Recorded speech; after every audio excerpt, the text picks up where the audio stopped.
Okay, here we go. Wonderful to be back, Baruch Hashem, as all the corny jokes go, starting a new year. B'siyata d'shmaya of learning tefillah together. And we're in the middle of the tefillah called Kriya.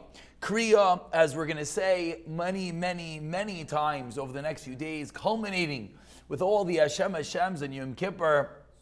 Vayavar Hashem al panav vayikra. And we learned that vayikra is Moshe Rabbeinu calling out to Hashem, Hashem.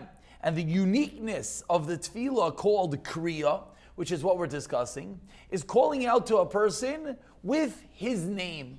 And we said that when you yell out police, you're not just calling for someone to help you. You're calling the entity of the police to save you from the robber. And we were in the middle of discussing the incredible tshuva of Menashe HaMelech.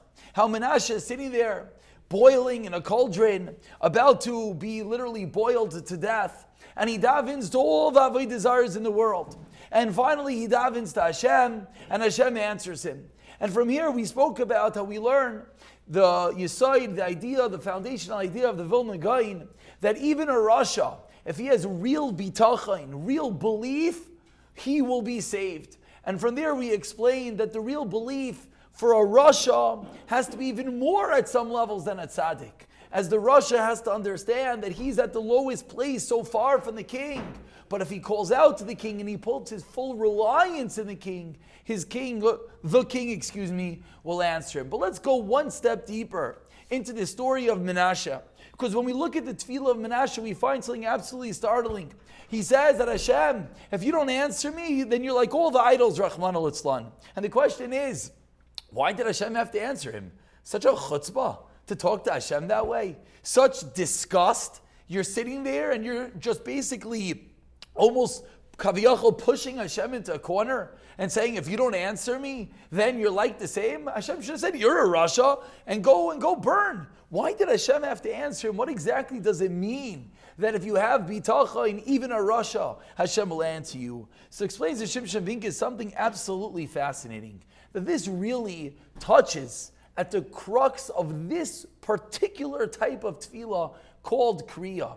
Because when Menashe called out to Hashem, he didn't just daven to Hashem. He recognized that Hashem is the entity of Limitless, that Hashem has no end, that Hashem has the ultimate chesed and rachamim.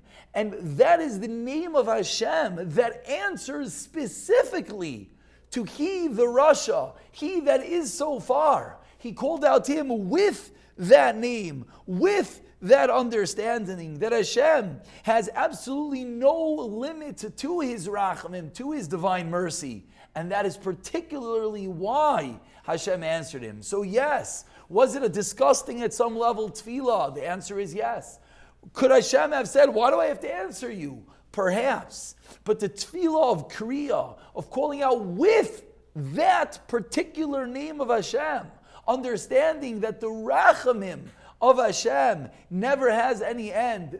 That was the tefillah that Menashe touched on. That was the shame, the name of Hashem that Menashe touched on. And that is particularly why Menashe was answered. And what do we see from this incredible story?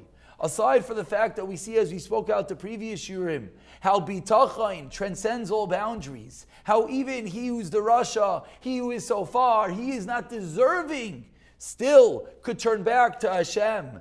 But we see even deeper. We see that when it comes to davening, that when it comes to talking to Hashem, there's a particular type of tefillah talking to that entity, that name. Hashem has many names. Hashem has many faces. Hashem has many different shemos, whatever that means. But we could talk to particular shemos of Hashem, which firstly teaches us that every time we're saying Vayavar Hashem al pana vayikra, and then we say Hashem, what are we touching at? What are we tapping into?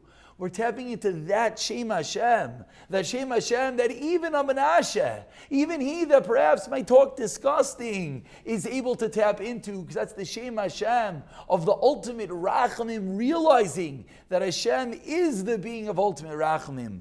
But this also begins the discussion that we'll pick up with tomorrow, in which Shimshon Binkus is going to explain to us that in the world of Kabbalah, than in the world of the deeper esoteric and hidden meanings of the Torah. There's all different shemais. There's all different kavanas that one could have, things that are well beyond our grasp. But at least at the very beginning, we could understand what it means for there to be different names. As we understand, that is what Menashe tapped into.